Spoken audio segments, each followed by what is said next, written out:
भगवान शिव ने क्यों लिया था काल भैरव अवतार?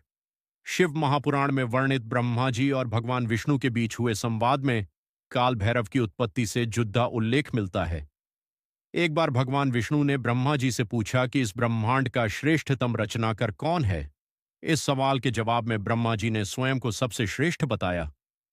ब्रह्मा जी का उत्तर सुनने के बाद भगवान विष्णु उनके शब्दों में समाहित अहंकार और अति आत्मविश्वास से क्रोधित हो गए और दोनों मिलकर चारों वेदों के पास अपने सवाल का उत्तर करने के लिए गए।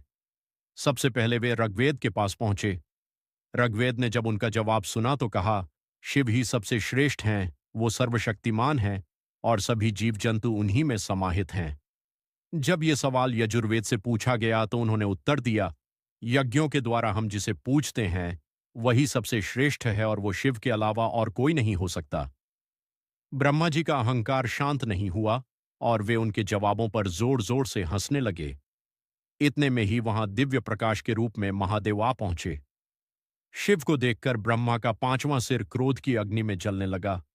उसी वक्त भगवान शिव ने अपने अवतार की रचना की और उसे काल नाम देकर कहा कि ये काल यानी मृत्यु का राजा है। वह काल या मृत्यु का राजा कोई और नहीं, शिव का अवतार भैरव था। ब्रह्मा के क्रोध से जलते सिर को भैरव ने उनके ढड्डी अच्छी से अलग कर दिया। इस पर भगवान शिव ने भैरव से सभी तीर्थ स्थानों पर जाने के लिए कहा ताकि उन्हें ब्रह्म हत्या के पाप से मुक्ति मिल सके। भैरव के हाथ से ब्रह्मा का सिर गिर गया।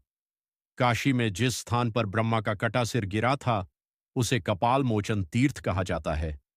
उस दिन से लेकर अब तक काल भैरव स्थायी रूप से काशी में ही निवास करते हैं। ऐसा माना जाता है जो भी व्यक्ति काशी यात्रा के लिए जाता है या वहां रहता